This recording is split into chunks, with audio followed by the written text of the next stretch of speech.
Tresno, siapapun dalangnya yang penting ada Elisanya. Lah kuwi. Iya ta. Mbak Elisa ora karo Sawaso. Ning apike Mbak Elisa ki ora lali karo sumbere. Panjenengane nyinden kaya ngono iki salah satu inspirasine ora ana liya kejaba Ibu Sukesi Rahayu. Dhek ngidola karo aku mula sing diseteli rekamanku. Upama aku urung kelakon dirabi Bu Kesi, karepe dhek njaluk tak rabi kuwi.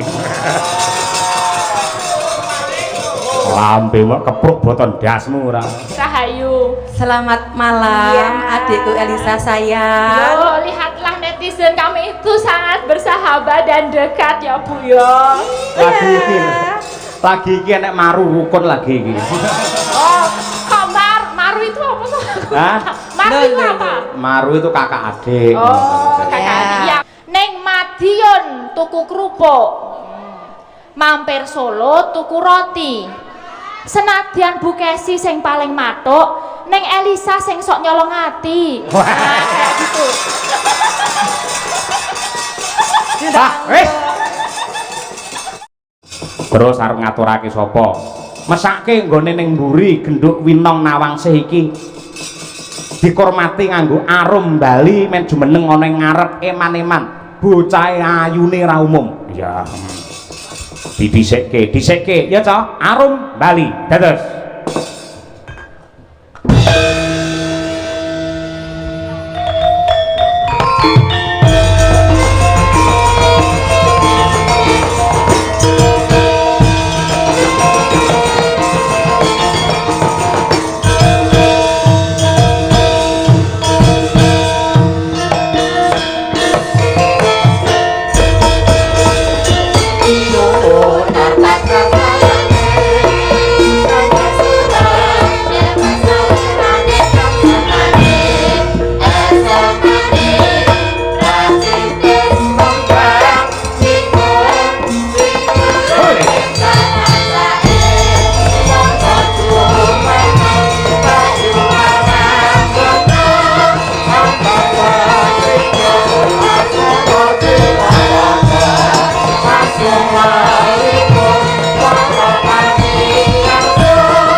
Menika naminipun Mbak Nimas Ayu Winong Nawangsih asli saking Tulungagung.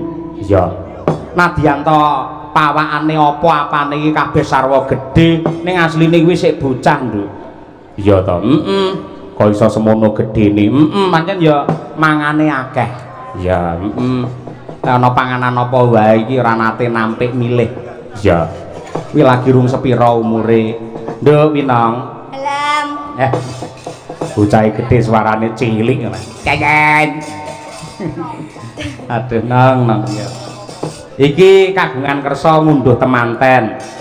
Manten kakung Mas Nurul, Mbak kakung Mas Aditya sing putri Mbak Nurul. Nah, kira-kira sampean ndongakne apa marang mempele berdua no?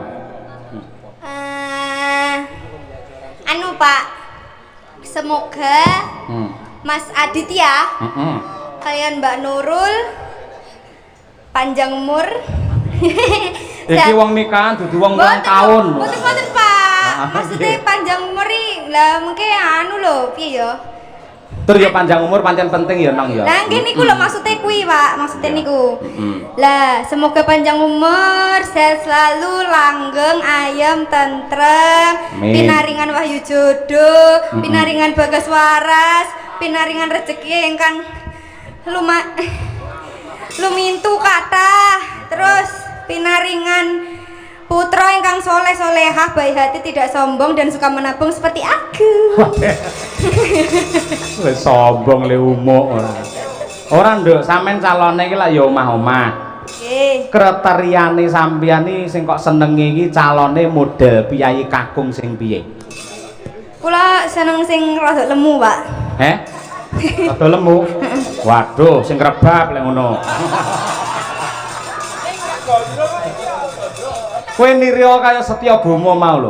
Aja golek cah enom sing ra tanggung jawab, goleke tuwa sugih ning gelem ngopeni, ngono lho. Nah, niku lho, Pak. Contohnya sinten, Pak? Heh? Contohnya sinten? Contone aku. Ya ora kok ya. Ya golek sing enom ning tanggung jawab, setia, ngono kuwi. Ngono kuwi. Mergo jaman saiki pancen sing diomongni winongi bener. Pancen selirane golek wong lanang sing rada lemu, wetenge rada blending sithik pancen. Wakeh ratake wong lanang-lanang sing wetenge rada gedhe-gedhe ngono pacare ayu-ayu yen saiki. Iya apa?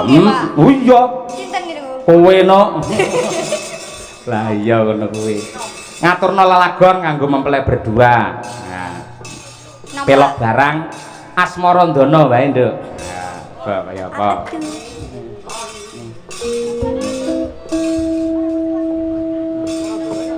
Nah, ya. Coba, lho sing mirsani semono akehe. Aku mau batin golek dikrukuk ngangge kain kabeh ngene sing mirsani apa ora isin. Ning alhamdulillah bareng wayang wiwit kain kabeh njur disilake, ditaleni sing mirsani do rawuh kabeh. Matur nuwun dumateng para lenggah, para pamirsa laladan Klames Madiun.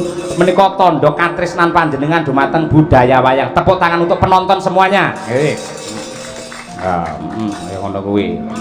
Pak niki mengke ngapunten nggih anu menawi kula radi wonten serak-serake napa wonten napa ning ngono. Soale kula wau bibar mak bakso dereng mimik. Ngono kok umukke ora ya. Ora masalah nek serake tak ngapura. Ora. Soale bakso enak Pak. Mungkin nek kula ngentosi sampai bibar limbukan kula wis mboten betah kula. Kowe iki jane sinden apa Surabadok ora? Kan mau sing demone panganan, bakso ya doyan, sego goreng nggih. Mau aku dinehi sate ya kula nyuwun, Pak.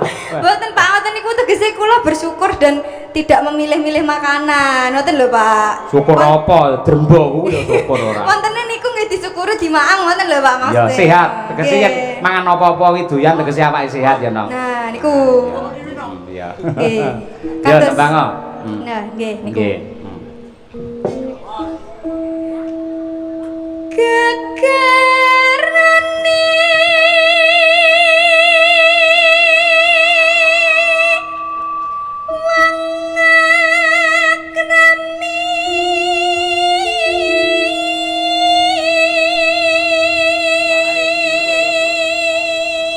apik suarane ringik-ringik alus.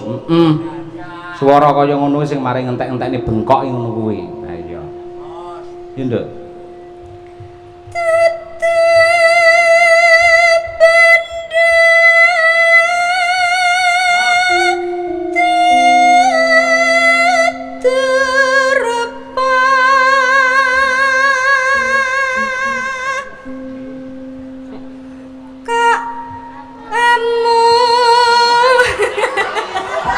Malah ngelokne penonton pekok malah ora.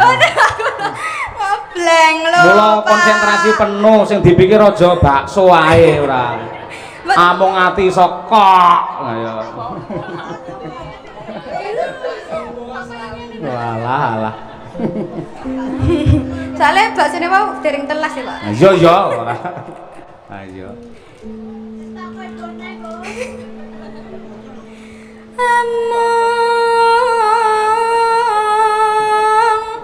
Ati pawi tani.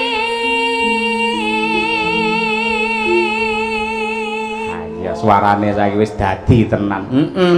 Biyen awal-awal ning Solo ning SMKI ini suarane sik ngliyor-ngliyor. Numpang-numpang. Ayo. Bareng saiki kulino tanggapan kerep pentas ya pleng karo gamelan, dasare ya halus tenan, bocahe ya ayu pisan, malah tenan. Ora nek sing guwak kok. Ayo. Yo. Luput pisan kena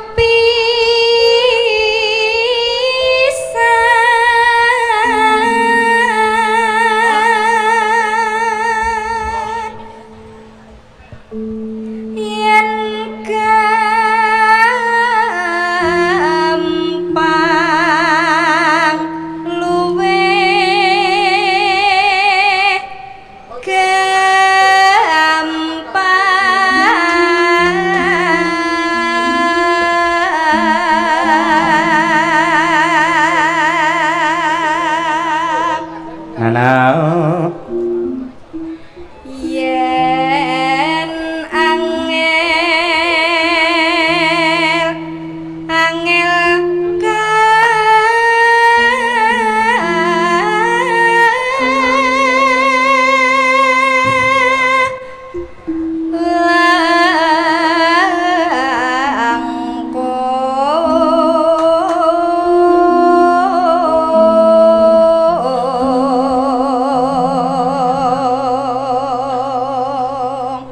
Neno. Oh. Tan kena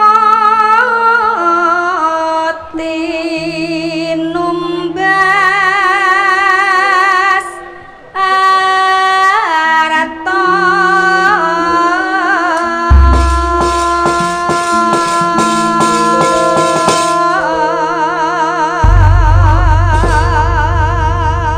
apik wilujeng sekolah jos tenan bacute langgam jendrang gula enak Jeneng kok jeneng gula ngoten. jenang kupingmu kuwi sing bosok aku ni jenang ora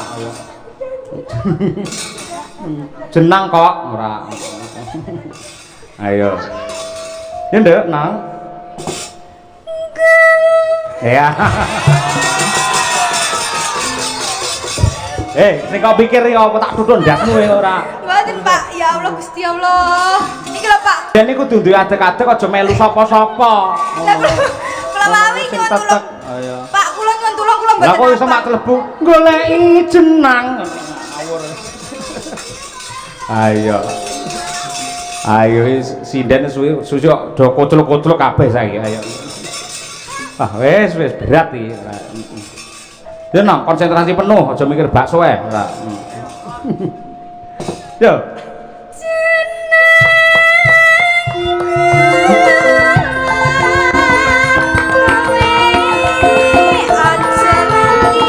monggo kagem Mas Aditya lan Mbak Nurul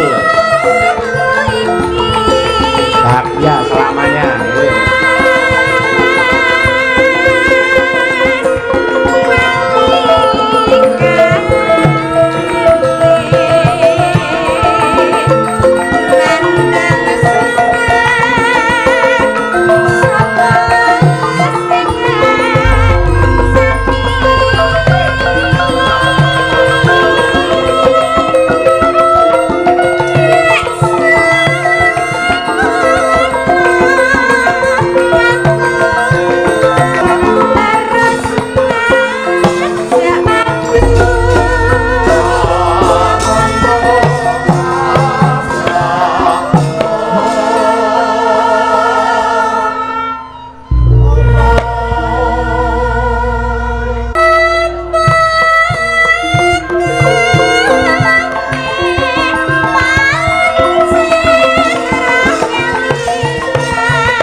Alhamdulillah matur nuwun Nduk Winong ya wis diaturake mau khusus kanggo mempelai berdua Mas Aditya karo Mbak Nurul muga-muga kena kanggo jampi sayah lan panglipuring penggalih lan aku marem banget Nduk noleh ngiwa iki ana ibu-ibu ingkang kepareng rawuh tur ngajak mbuh putrane apa putune cah loro ganteng-ganteng ning kiwa kotak iya iki ngoten niku Bu ingkang leres supados mboten kepaten obor kelangan lacak men generasi muda bocah-bocah iki tetep ngerti karo wayang mangjak mirsani wayang ngeten iki leres iya apa ngono kuwi mergo yen ora sing dunung-dunungke sing sepuh sing nganti sing menehi conto sing sepuh engko ndak bocah-bocah ndak ra ngerti wayang iya apa kaya ngono kuwi saya yen jaman saiki nduk ora kutha ora desa angger bocah kuwi sekolah utawa ana pawiyatan mesti nggunakake basa Indonesia iya ning omah kuwi uga nggunakake basa Indonesia ki apik kuwi becik ning kudu empan papan kamu menjadi orang Indonesia memang harus ning aja lali karo jati dirine awake dhewe iki dadi wong Jawa urip ning Jawa ngancik bumi Jawa mangan ngombe lemahe wong Jawa iya Dadi yen ning pawiyatan ning sekolahan basa Indonesia monggo, nek yen ning dalem yen iso yen pancen wong Jawa gunakno basa Jawa, anak putumu jakan komunikasi nganggo basa Jawa. Men basa Jawa ora ilang, Nduk. Iya apa? Kaya ngono kuwi. Iya. Sok-soke jane omahe desa ngono kuwi gunakake basa Indonesia. Malih bocah iki ora ngerti basa Jawa. Wis to, mboten sah mangajari basa Indonesia. Waton bocah niku sekolah mesti mangke iso basa Indonesia. Jawane aja ditinggal, jati dirine aja nganti ilang. Oh ngono ya. Ngono kuwi. Contoh sing apik salah satunya ya kaya bocah dijak nonton wayang ngene. Engko sak kuwate yen pancen sesuk sekolah ya mengko kondur utawa sore dijak bubuk dhisik ana dalem, engko tengah wengi jam 2 jam 3 digugah dijak nonton wayang. Men ngerti karo budaya, ngerti karo basa Jawa. Ngono kuwi ya, Mak. Ngono kuwi. Iya, Mak, iya matur nuwun. Nah, iki kejaba awake dhewe iki didhawuhi karo Pak Mariono supaya sowan komplit gamelan wayang karo kru penabuh Waranggana. Iya, uga ana bintang tamune ya, Mak. Iki bintang tamu sing lagi viral, sing ditresnani karo sing sepuh ya tresna, sing nom-nom ya tresna. Siapapun dalangnya yang penting ada Elisanya. Lah kuwi. Iya ta. Mbak Elisa ora karo Salaso. Ning apike Mbak Elisa ki ora lali karo sumbere. Panjenengane nyinden kaya ngono iki salah satu inspirasine ora ana liya kejaba Ibu Sukesi Rahayu. Ya, cengkok-cengkoke ya waton gelem jujur ya nyonto Bu Kesi. Tur dheweke iki ya dalang saben ning mobil ngono kuwi nggih ngisi kekosongan sing disetel ya videone awake dhewe lakon Abimanyu Ranjab. Lho kaya ngono. Oh iya, le tresno karo kowe nganti kaya ngono. Dhek ngidola karo aku mula sing diseteli rekamanku. Upama aku urung kelakon dirabi Bu Kesi, karepe dhek njaluk tak rabi kuwi. Lambe mok kepruk boton dasmu ora. Guyon. Yo, men saya regeng, men saya gayeng, Mbak Elisa men jumeneng. Ya, ora apa-apa. Dihormati nganggo apa? Pangpung meneh. Ayo pelok barang meneh. Ya. Mbak Elisa Orcarus Alaso. Oke, dados. Oh.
Sugeng dalu Mbak Elisa Orcarus Alaso. Ngaturaken sugeng dalu selamat malam wilujeng sedaya mawon ingkang sampun rawuh hangebaki nggih menika lataripun Bapak Mario.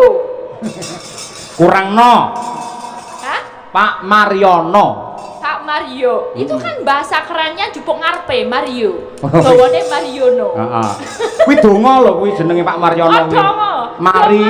Mari tegese sehat, no ki padang. Mergo panjenengane sehat, mura padang penggalihe iso gawe senenge para warga masyarakat Nglames kanthi wayangan bengi iki lho. Amin amin amin. No. Aku nek dadi anake Pak Mariono ngono aku seneng. Bendino Mak Arta, aku bilangnya Romo gitu. Romo piye? Romo Yono.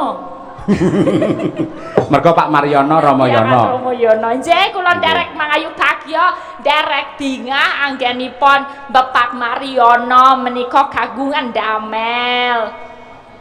Kagungan damel. Uru kok iso kleru damel iki piye ora? Ya kan kagungan gawe gitu ya, kagungan gawe. Sing bener ki kagungan kersa. Kerso. Kerso itu apa? Karep. Kagungan karep. Lah wong wis kelakon kok, kan wis ora karep meneh, wis kelakon. Iya, Pak Mariono karo Bu Siti ra karep ning mantene lak ya karep. Karep apa ayo? Ya, pokoke dolanan lato-lato. Nggih, menika Mas Aditya ya. Aditya. Kalian Mbak Nurul, betul? Betul. Nggih, pokoknya kula nggih gandeng kula nggih dereng kagungan garwa dadi ya nek arep nuturi ya ra wangun. Mbok aku paling ya luwih tuwa tapi nek ngasih tahu ya wong aku belum pernah menikah gitu. Jadi isone ndek donga. Tak dongakno wae. Sik to, sampean iki lak nun sewu sugih wis, laris wis, kuliah ya wis dhuwur, wonge ya ayu ya kondang. Kok randang rabi ora eman-eman to? Eman apa? Loh, lek nganti engko terus suwi-suwi malah saya semrawut terus piye jajal ngono kuwi? Yang semrawut apanya? Oh, songgelari songgulur lho ayo, jagung bakarane. Pikirane. Pikirane semrawut, aku enggak semrawut. Yen sampeyan iki duwe pasangan, duwe bojo, yen ana masalah dirampungi wong loro, dirembuk wong loro, men pikirane ora semrawut carane ngono kuwi. Loh, itu kan cara pikir lama lah. Aku setiap orang itu punya jalan hidupnya masing-masing. Nek dilalah wong tuane iso support anaknya menikah kayak Bapak Mariono gitu, bisa mensupport anaknya melakukan pernikahan, iso sak donone sak dongane apa-apane iso dipinangkani, iso dicukupke, dilalah diberkahi, anune tamune yo akeh, nah wis iso kelakon. Nek kayak aku kan mandiri, jadi pernikahan itu bukan sesuatu hal yang sepele dan gampang langsung dilakukan begitu saja, harus dipersiapkan matang sebaik-baiknya. Iya, lek Pak Mariono neng putra ana supporte. Nggih putrane to. Iya. Sampeyan kuwi ora perlu disupport wong tuane, sampeyan iso gawe support dhewe. Opor bebek cukup awake dhewek. Mongko umur ya wis pira sampean meh 30 lak ya kudune ndang rabi. Udah 3 dosa. Wis 30. Lah ya ora ndang rabi-rabi ngenteni sapa? Aja-aja ngenteni aku kowe. Kosek ora IGR banget sih. Ora GR aku takon ngono lho, ora. Ora saiki aku nek arep kuliah ya kuliah S3 kuwi 80 juta. Wis pira entek 80 juta lumayan to nggo kuliah. Enteng. Nek wong wedok aku ya pengen piye carane ben duwe papan, duwe omah gitu. Kan yo dicepake dulu segala halnya. Jadi orang duwe dalane masing-masing. Oh iya. Gitu. Nek aku soalnya ya ora pengen misale wis ndek bojo njok mung ning gubuk ya ora asik no.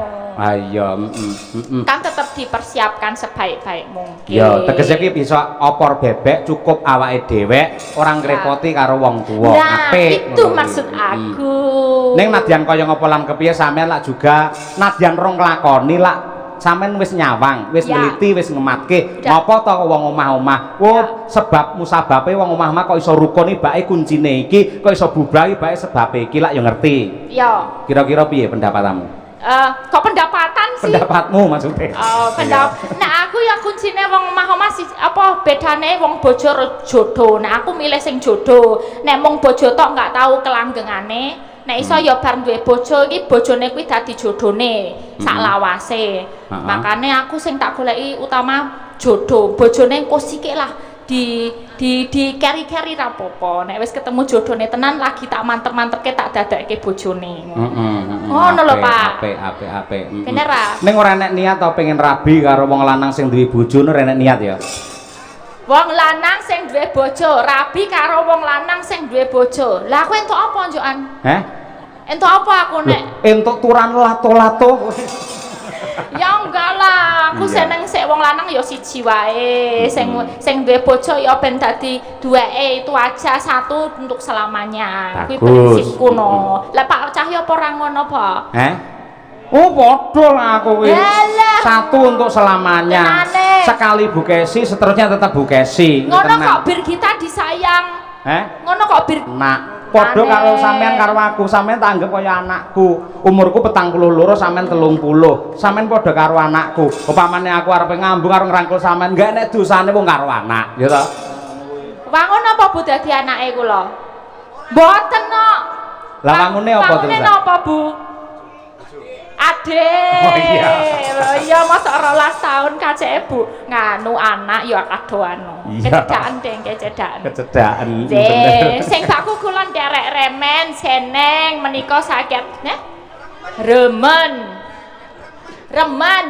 Remen gitu ya. Yo, anggenipun sampun dawuh menika Mas Aditya kali Mbak Nurul. Mugi-mugi langgeng anggenipun bebrayan kadya min lan min tuno. Ora min. Mimi lan Mintuno. Aku kesprone-sprene golek kewane ra ketemu kok. Itu saiki angel golekane kuwi iwak jane sing ngalor ngidul terus ngututne ngono kuwi lho jane iki. Oh, itu hewan apa? Ikan. Oh, ikan. Tapi yang ini ngedot ke skomburi. Kok aku buka Google itu serangga ya? Serangga piye? Iya, kayak macam kepik gitu tapi di pantai gitu loh. Jadi mereka tuh nggak bisa terpisahkan gitu kayak beetle box gitu pokoknya kayak kepik tapi depan belakang. Kepik ya. Kepik, ora kepik ya. Iya, itu. Ya nggak tahu lah Mimi Mintuno apa. Yang jelas itu kalau orang Jawa kalau ndongain kayak gitu ya. Aku yang ndongain gitu aja, langgeng orang mung dumugen keken-keken nenen-nenen tapi salawase salam laminipun kaken ninen.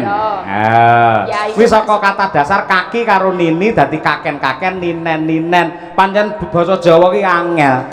Beda sithik artine wis beda. Mula sing teliti sing permati le ngucapke mergo artine beda nadyanto mung sithik. Dawah karo dawuh ki wis beda. Wayah karo wayuh ya wis beda. Pejah karo mati ya beda.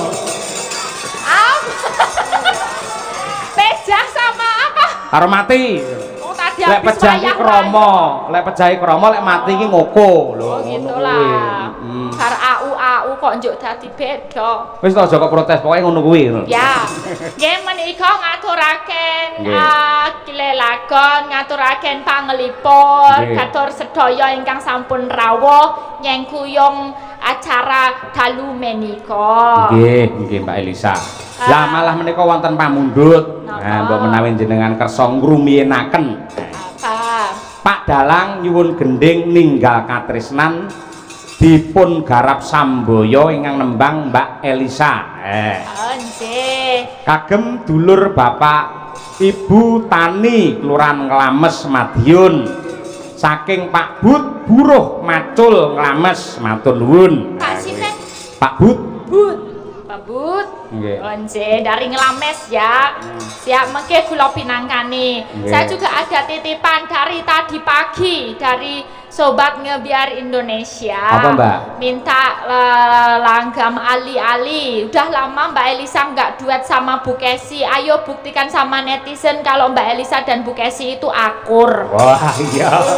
Ya, lek ngono tak dhisikne, Ayo. Pikirannya musuhan. Ayo. Padahal aku plek lho karo Bu Kesi. Ayo plek genah lho. Bu Kesi ayo turuno kuwi. Kuwi turutono apa kang dadi panjaluke adimu kuwi. Ayo. Kaya apa? Iki ana to, Ibu, ini nanti kita punya tugas juga. Soalnya ada saweran sebanyak 500 kita bagikan secara bebas tapi nanti kita ngasih pertanyaan. Oke, siap Elisa. Yo gandeng ning Madiun yo panas-panas mlaku Bu Kesi men mudhun saka dhuwur. Ya, yo.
janji rukun tetap merdeka. Merdeka. Selamat malam ibuku tersayang, Ibu Sukesi Rahayu. Selamat malam Iya. adikku Elisa sayang. Loh, lihatlah netizen kami itu sangat bersahabat dan dekat ya Bu ya.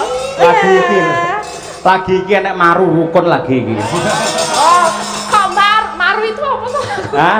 Maru itu Loh, apa? Maru itu kakak adik. Oh, kakak Ya. adik. Iya, aku emang Maru sama Bu Kesi. Nah, amin. Kakak adik yang saling menyayangi dan mencintai itu nak maru. Oh iya, seneng. Belum tau saya dadi marune Bu Kesi. Belum, aku silem jadi marunya Bu Kesi. Biar kita arep dadi maru si Sandra. Dan sisan kita kakak adik kabeh. Biar kita marune Pak Prapto. Jadi begini. Nah, Jadi begini. begitu. Dalam agama Islam itu, Elisa, Iya, Bu. yang namanya poligami itu memang diperbolehkan, Sa. Oh gitu. Iya. Bu Kesi. Tapi Bu Kesi. dalam Pak Dalang. Sip, ayo. Oh dhisik. Tapi lo ya, Tapi yen bojo lanang kuwi mau siji mampu memberikan nafkah secara lahir dan batin neng secara adil, Sa. oh Ngono. gitu. Sing ping pindho, istri yang tua kudu merestui lahir batin. Oh. Upama Pak Cahya kuwi ya, upama Bu Kesi lo ya. Nggih. Pak Cahya kuwi tak ikhlasi poligami upama lho iki. Upama ta, Bu? Iya. Ning dheweke apa kuat ngayahi wong wedok ayune kaya awakmu ya remuk. Yo. Upama lho, Pak. Lah iya, aku omong upama ngono tetep iso ngayahi. Aku prayo golek obat. Masalahnya bukan cuman itu, kan aku ya sekolah barang. Upama kayak gitu apa ya kuat mau 80 yuta paling Nah. ora. Ngopo dolne gamelan opo piye kowe iki?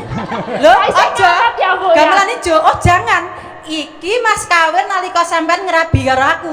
Biyen nalika sampean dadi bojoku urung duwe apa-apa lho, Pak. Duwe wae mung lato-lato ning Ih, Bener. Ya, Bu, ya, betul. Bu. iki gamelan jimat nyuwun sewu niki gamelan jimat lek Ah. maringi Mbah Sukrono Suwondo Ah. nalika Mas Cahya nglamar kula Bapak Ibu.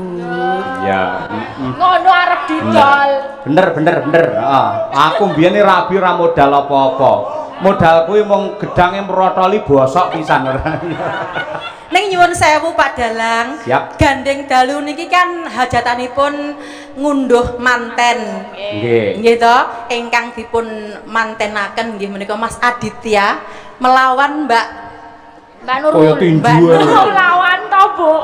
Mbak Nurul kalih Mas Aditya jeung kula sukani tips-tips bagaimana menjadi pasangan yang bahagia. Nah, Kados tipsnya, kula Bu. kalih Pak Cahya Kuntadi, kula niku nyuwun sewu. Hmm. Kula rabi kalih Pak Cahya itu sudah 15 tahun, Weh, panjang ya Bu perjalanannya. Perjalanan kami yang sangat panjang itu ternyata ada satu yang namanya kunci kebahagiaan. Kuncinya apa, Bu?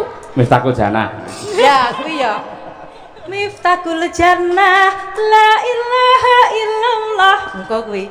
Ngendikanipun para kiai, alim ulama, yen rumah tanggamu iku pengen bahagia, sejahtera, ekonomimu iku mapan, apa-apa sing mbok karepke kuwi kelakon nyuwun sewu. Mas Aditya, jenengan kedah ngeratokake utawa memuliakan istri panjenengan. Jadi bojo panjenengan Mbak Nurul niku jenengan muliaaken setinggi-tingginya, jenengan junjung derajatipun istri panjenengan. Oh, Contohnya iya, piye? bagus. Contohnya gimana? Seperti Bu? Pak Cahya pun tadi sama saya El. Ya. Kalau di rumah itu Pak Cahya pun tadi selalu menyayangiku El. Oh. Setiap Oh. kali aku mau mapan turu El. Iya. Tak sembah sih aku mbiyen. Arek Lampah bubuk. Arek bubuk ngono kae. Nggih. Bu Kesi, sampean kesel gak? Panggleleng wong lanang-lanang dhewe ternyata nek di rumah tetep mijeti bojone Iya, to. wedi karo aku. Ora mau mijeti umbah-umbah bareng aku nek ngomong. Nggih. Ya. Intinya itu, muliakanlah istrimu, niscaya rezeki dan kebahagiaan akan mendatangi keluargamu. Amin. Wah, Amin. resep yang bagus Amin. ini ya buat PR yang baru Mas. aja nikah. Nek resep sing pacaran dawa aku luwih ngerti. Piye sayang? Oh, bae duwe pacar bisa bae. Piye Ora Mbak nek Elisa, rabi piye? aku ra dong. Nek pacaran dawa aku dong. Nggih niki lanjut aja Bu, kita ke langgam ali-ali sak bawane, nanti sambil kita bawa kita akan bagi-bagi ini. Siap, Elisa. Wis kono demen dhewe cah loro sing rukun. Rukun, Aku mau nyawang bae. Ya. Iya. Karo mbayangke. Ya ora kok Bu Kesi. Sing dhisik sapa? Mbok enom apa mbok tuwek? Niki nderek dawuh Pak Dalang. Ya ben ra mutung mbok wek sik ya. Kok nganggo ben ra mutung barang. Iya no dimulyakan no. Nah, kuwi. Ini idola saya, Bu. Oh nggih. Ngono niku Pak Lurah nggih rawuh. Pak Lurah Broto. Rawuh, Pak Broto Lurah, kali Pak asisten Pak Lurah penggemarmu. Oh, iki sembah nuwun, Pak Broto Wayut. Nggih. Ya Bu Kesi. Jeneng kula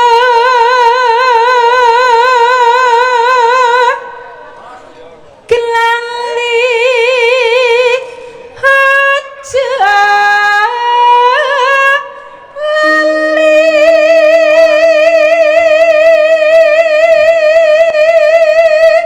Kalau boleh tepuk tangan 10 pengen tak tepuk tangan nih Bu, jenengan luar biasa. Dari dulu sampai sekarang terus diidolakan dan panjenengan itu sebagai tokoh yang diidolakan masyarakat enggak pelit-pelit untuk membagikan ilmunya kepada anak-anak. Itu yang saya senang. Jadi generasi ke generasi bisa terus menerus gentian. Nanti ada yang maju dan muncul. Luar biasa panjenengan Bu. Terima kasih Elisa. Isoku yo mau ngene Elisa. Ilmu itu memang sebisa mungkin harus bermanfaat untuk generasi. Isoku nglatih nyinden. Yo aku sak iso-isone yo nyinden sing apik. Syukur iso ditulat lan dicontoh karo generasi sak ngisorku. Ngono lho. Amin. Terus ya piyai loro ki padha virale, tenan. Lah Mbak Elisa viral di era milenial, Bu Kesi viral di era kolonial. Lah kolonial lho Pak. Zaman penjajahan lho Pak Dalang. Lah iya, ora mau penjajahan tak jojo barang kowe. Lho, sampean ra ngerti kondange Bu Kesi Rahayu. Ngerti. Ora. Biyen nalika tahun 85 lho aku. Lah iki lho enek kasete lho iki lho. Oh iya. Enek piyai ngirimi aku. Ki dalang Pagelaran wayang kulit dengan cerita Anggodo Mbalelo. Dalang Ki Anom Surata bintang tamu Cak Dikin wiwit karo Kesi. Kesi. Oh. Masyaallah. Sik. Kuwi Apa? tahun 2008 ya. 1400. Kuwi ketoke aku mbiyen rong karo sampean iki, Pak. Rong. Aku ketoke kasih karo Ini mantan belum sing pacaran. Jerman. Oh, belum pacaran. Masih sama yang Jerman dulu. Oh, masih yang sama yang Jerman. Klambene ting cerbung doan ora. Mergane nek wong ngirim kaset iki mau lho. Ah iya. Ora masalah.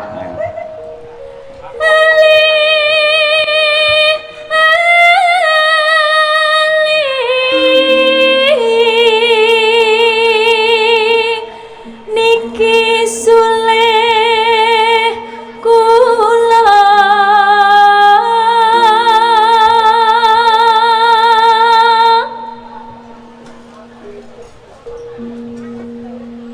Ayo Cahayu. oh iya Bu No.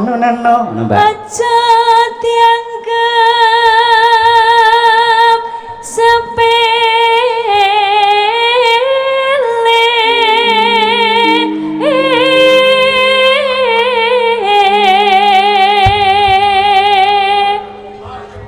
Oper Bu Kesi.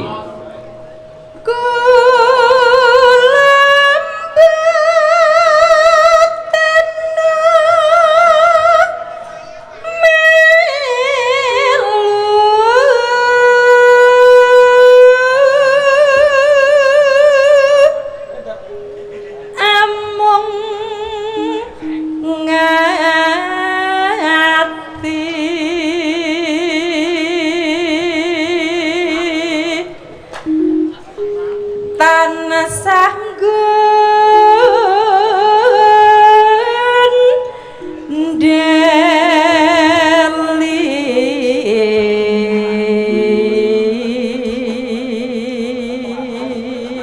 Mbak Elisa, yo. yen gawe lara gala sakit rinten dalu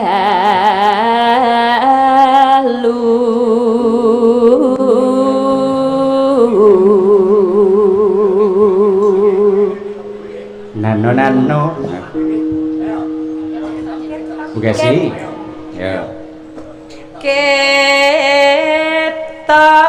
ketokan Mas Cahya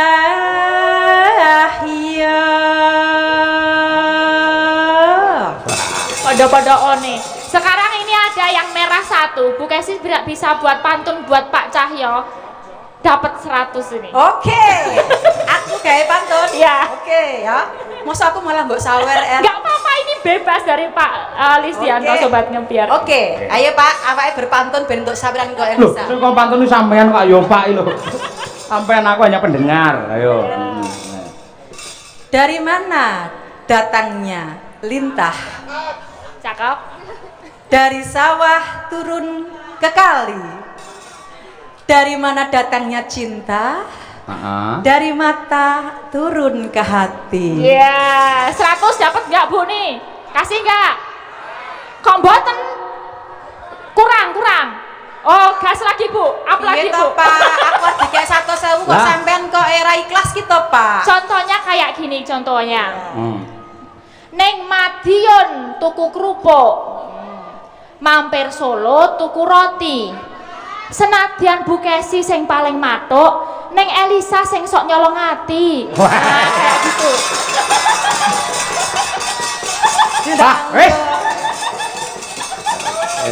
Sa, kowe aja mancing-mancing kaya ngono kuwi lho. Enggak Bu, ini cuma contoh pantun aja Bu. Ngono iki jarak Bu Kesi ngono kuwi. Iya. Marai awake dhewe tratapan ngono iki. Iki kan aku enggak menuju ke seseorang. Aku kan ngomong ke penonton nggih. Gitu. Neng ora aku kaya dadaku mak dedeg-dedeg ngono. Pak Cahyo berarti sing GR. Enggak ya. Buat Bekasi. Ini khusus dari Pak. Ya, terima kasih. Iya, Pak Lisdianto. Ya, iki engko bare iki dibagi. Genten.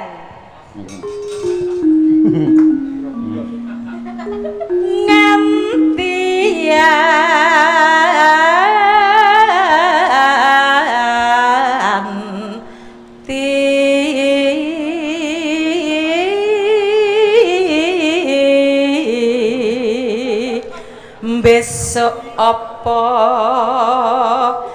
bakal bali.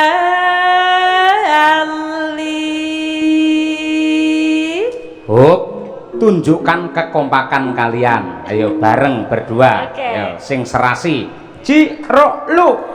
Yen bali baca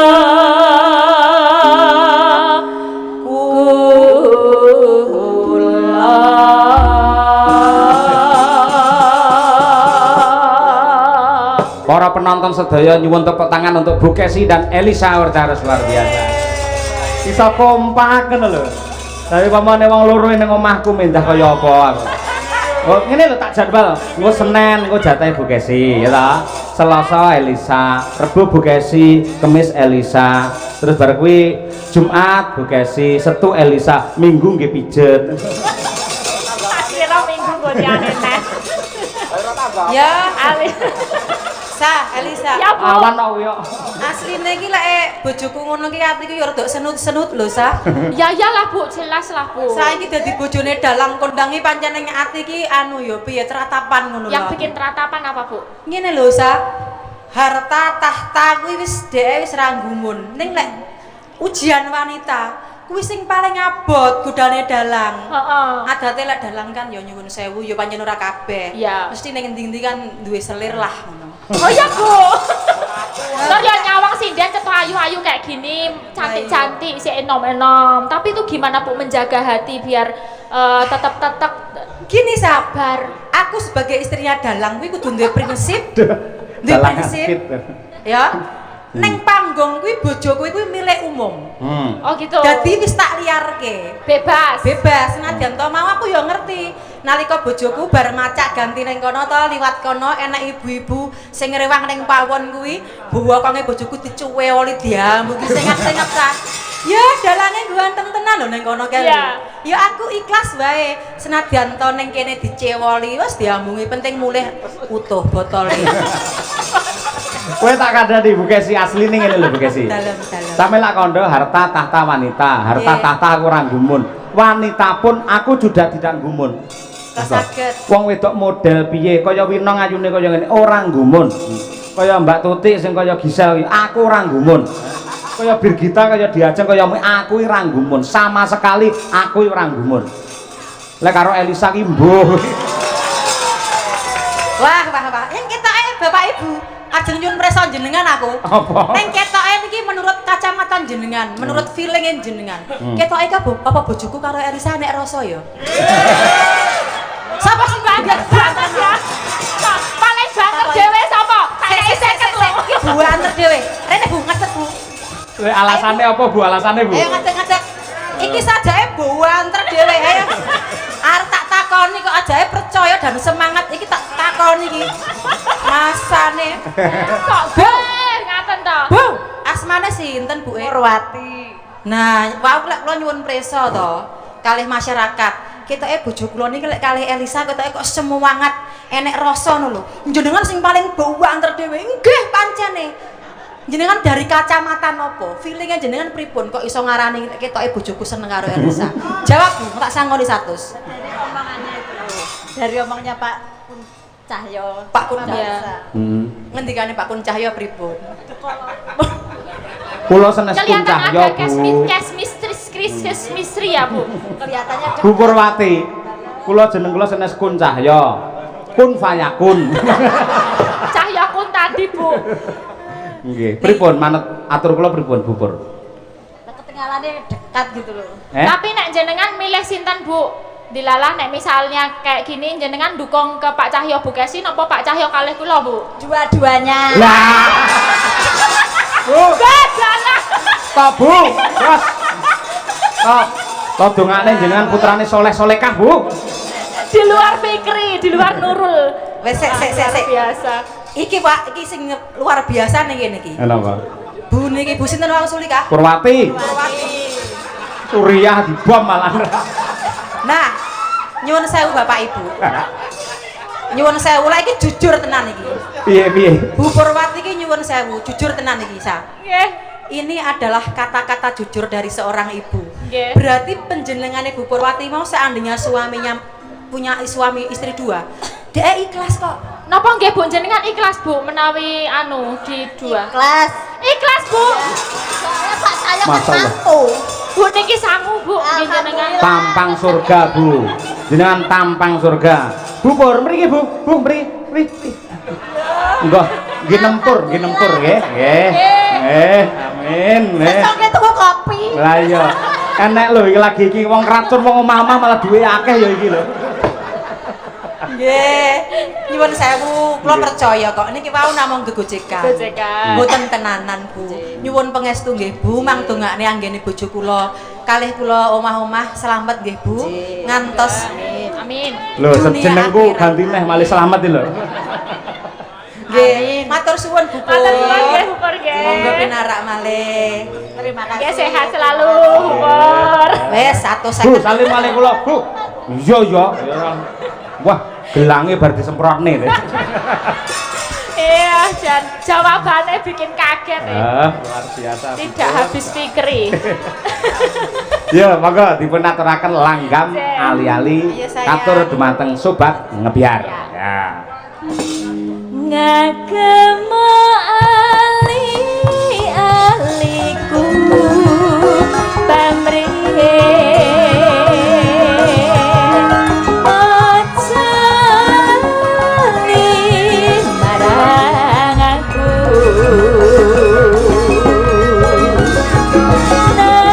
nadyan kula boten melu besuke kelingono lelabetu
idolakanku jangan naik dulu. Iya, Ini El. kita bagi tugas. Kita panggil, monggo yang bisa maju ke depan. Monggo nanti ada pertanyaan 3 orang atau 4 orang boleh nanti. Kok mriki Mas, mriki sing ngagem kopiah. Mriki Mas. Nah, nggih. Oke. Bubur ning kono ae ya ora usah wis entuk akeh kok ya. Ayo. Nggih.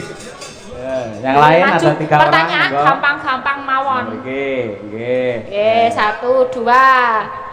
Satu Tambah lagi. lagi, monggo, Ya, Pak, Mas mriki. Tunggal, nggih. Setunggal mah Ibu, napa sinten monggo. Nggih, Mas. Nggih. Nggih. Monggo mriki Pak. Kene. Ya. Syukur menawi Mas Tunggal Putri. Nah, niki, Pak. niki Nggih. Putri, Ibu. Nah, pas, nggih. Penake ndelok wayang entuk sawiran.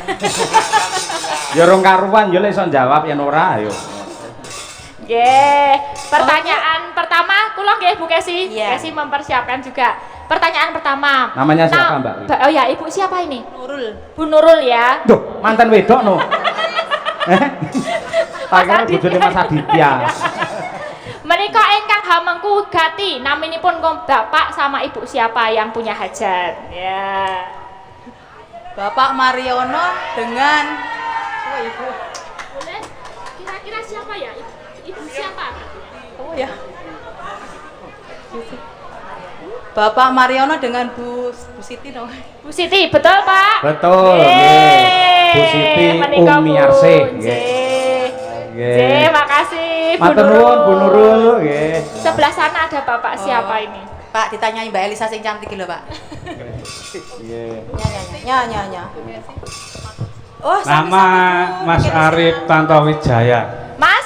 Arif Mas Arif. Tantowijaya. Oh, nggih, Mas Arif. Pertanyaannya Mas Arif. Lakon malam ini, ya, lakonnya apa kira-kira? Ayo. Lakon wayang Ngerti pada ora? malam hari ini. Lakone bengi iki Bagong keringetan. Leran jagong kebangetan. Napa? Ayo. Wis tersebar kuwi ning medsos kuwi, ayo. Ngeten. Pak. Sayembara Abiyasa. Lah. Tokohnya yang beda. Ayo Pak, coba minta Pak. tolong penonton juga boleh. Nah, tak pancing iki lho, tak iki lho. Nah, tokohnya itu Pak. Lah, lah. Nah. Sayembara Sentiaki. Nah, Pak. Pinter. Mula. Lek ndelok wayang ki ngrungokne cerita, aja mau mental sinden. Lah, kula namung ningali teng YouTube mawon. oh, YouTube kan Kuntadi channel. oh, matur nuwun. Sampun subscribe nggih? Sampun Wah, mengikuti. Nggih, nggih. Matur Yo, Pak. nuwun.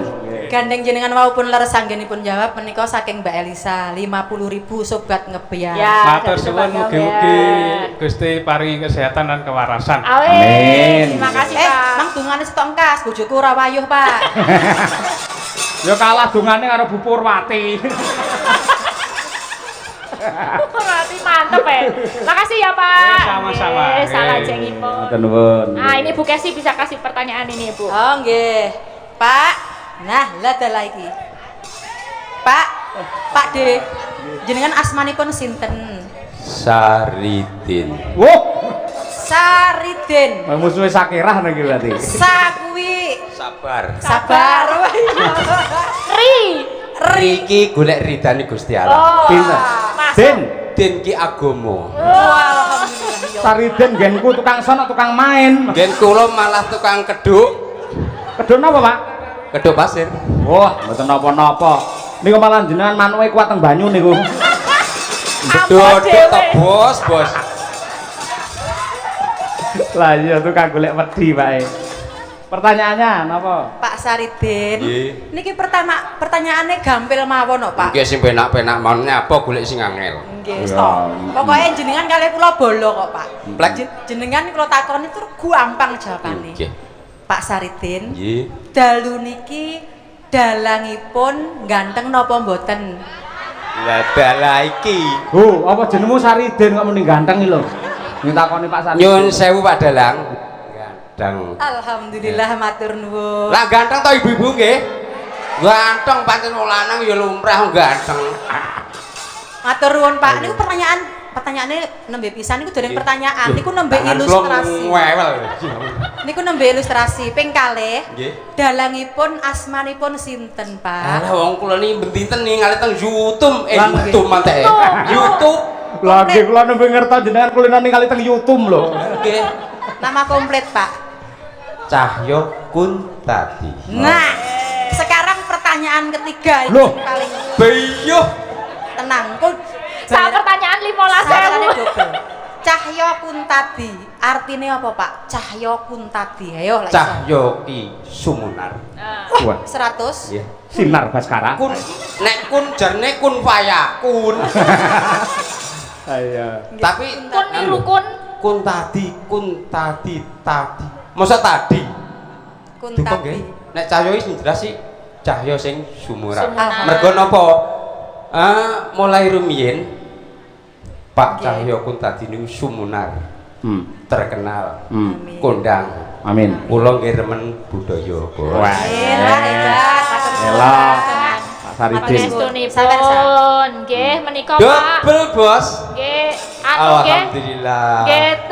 Pak tugas Cahyo, lecang. bisa muga-muga niki barokah. Amin. Amin. Nggih. Lah terus tambahane ndi oman amin ae.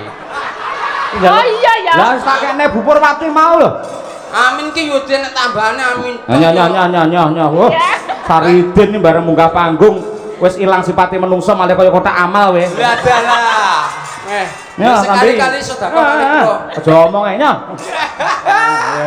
Nggih. Ya, tiga Siji dulu ning ya. tengah, Nggih. siji ning pinggir Pinggir. pas, gak jomplang. Amin. Matur suwun. Sami-sami. Matur nuwun Pak, Manyep. donganipun panjenengan nggih pangestunipun. Terima kasih Bu Kesi. Iya. Nanti kita lanjut lagi pertanyaan Oke, berikutnya. lanjut juga ya, El, Nggih, ya? sampun Bu. Tadi Oke. permintaan selanjutnya ada apa tadi?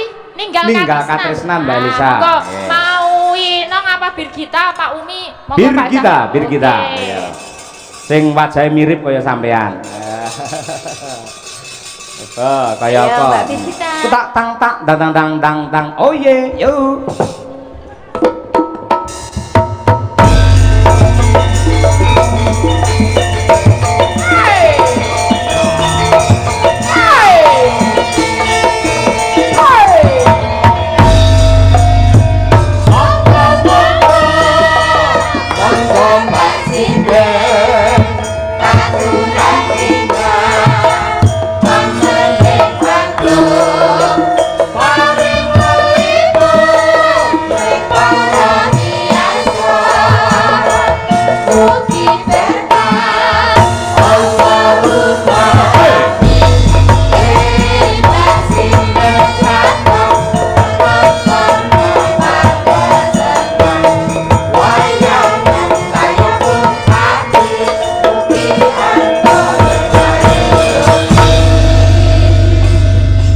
Niki wajahe mirip karo jenengan, bodine ya mirip, solahe ya padha le centil. Masa? Oh iya toh. Enten sing boten mirip, Pak. Apa?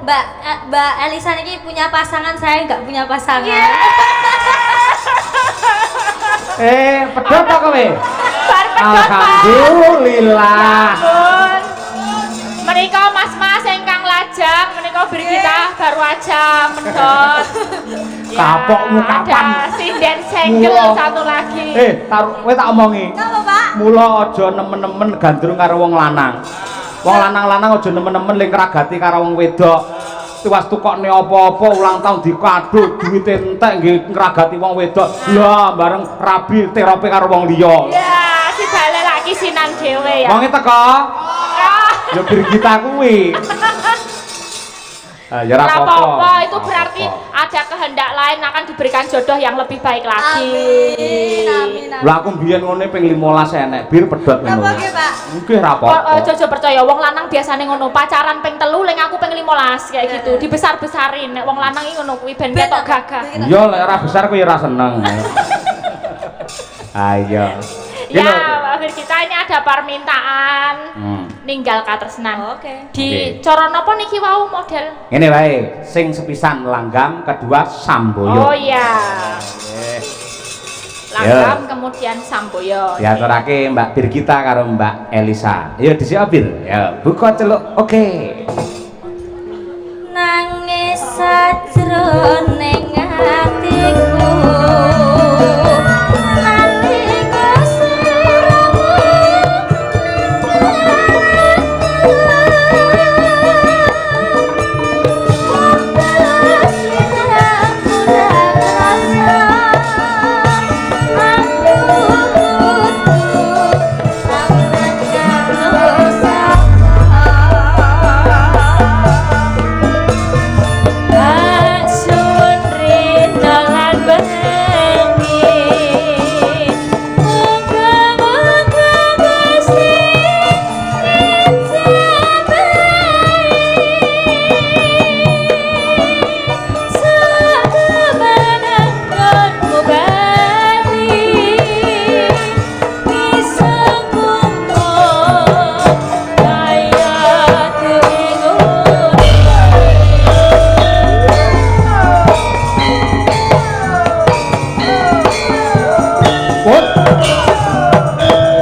Birgita. Luar biasa, elok. Tadi juga ada titipan satu lagi. Napa, Mbak? Ya tadi dari EFC. Oh, Taman Juruk. Oke, kaya padha karo batinku lho. Oke. Aku sering nembangnya kuwi lho ya. Engku dasalang karo sulama. Sik kalau tak mau seniki Mbak. Monggo. Saking Bapak Haji Daryono, saking Klecorjo Mejayan Madiun. Kanthi dawuh sugeng dalu Pak Cahyo, kula monitor saking Klecorjo. Matur nuwun. Nggih. Ugi menika sugeng dalu Pak Cahyo nyuwun lagu Bojo Biduan ingkang nyekar Mbak Winong utawi Mbak Birgita. Matur nuwun. Bojo Biduan ini lagu piye ya? Bojo Biduan karo Sulomo. Nggih, matur nuwun saking Sairan Kalimantan Tengah. Weh, Kalimantan Tengah halo, jauh-jauh ini. Saking Pak Kentut Karanganyar tukang listrik. Jian Winong Jo suarane kaya banyu zam-zam. Suara kaya banyu zam-zam piye iki? Kotlok ayo.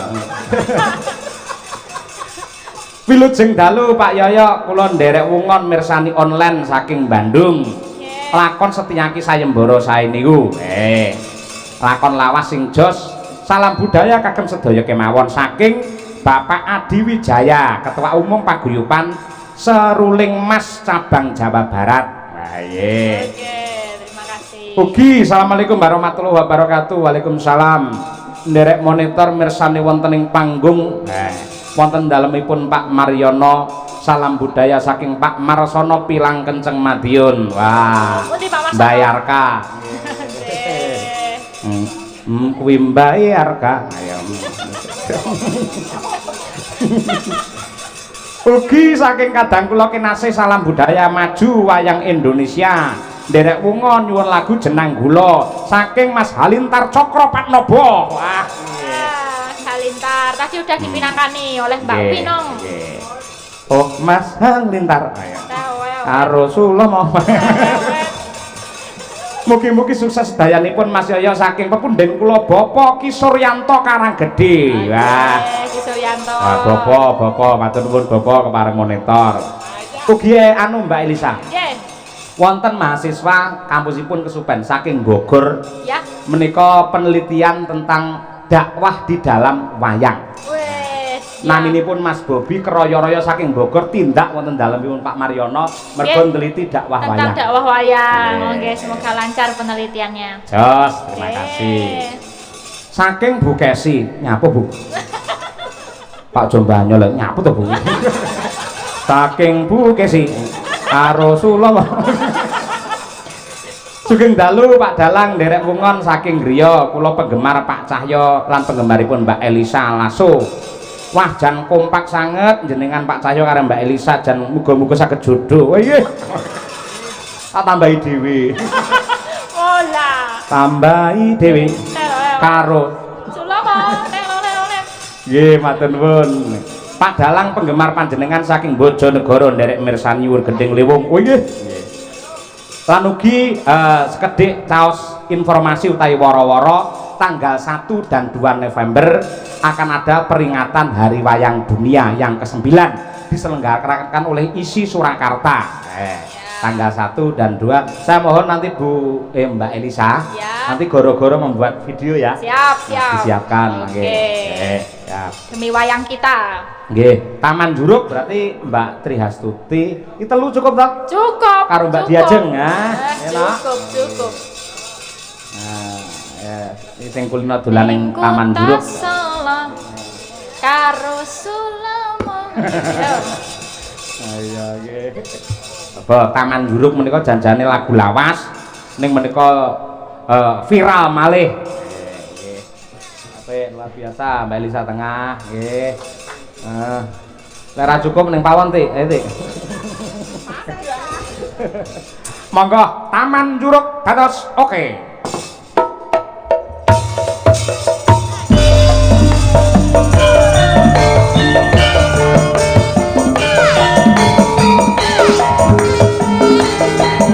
Pak Kirun, sugeng mirsani Pak Kirun. Mirsani Abah. Selamat Hari TNI yang ke-7. lho lawan Bakirun.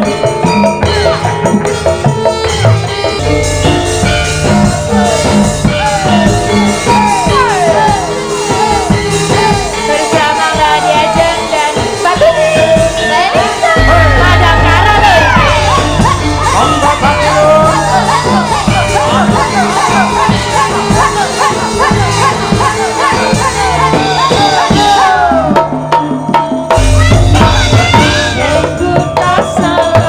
Kota Solo.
Ing taman juruk papane pedote Birgita. Aduh kasihan deh lo melu prihatin melu bela sungkawa. Ayo ora apa-apa. Apik tenan. Aduh. Monggo wingi bareng nang sekaten lho. Ayo. Bar numpak dermolem. Ayo. Ayo bar mlebu ning rumah hantu saiki menjadi hantu-hantuan. Ayo. Iya, Mas. Matur nuwun, matur nuwun. Medion ki wis apa to, Nduk? Telung perkara kudu kecakup, ora mung lucon, ora mung lagon nanging lakon. Iya. Saya meneh dilenggahi karo Pak Lurah Wayut. Iya dimonitor karo Abahe Haji Muhammad Sakirun saka ing dalem kaya prei. Alhamdulillah ben prei piyayine. Wingi tanggal 6 gleleng kok. Ayo. Ayo ben prei dek ya. Ya Setyaki sayembara babare lakon kepiye tak derekake. Sang Patih Sikra ana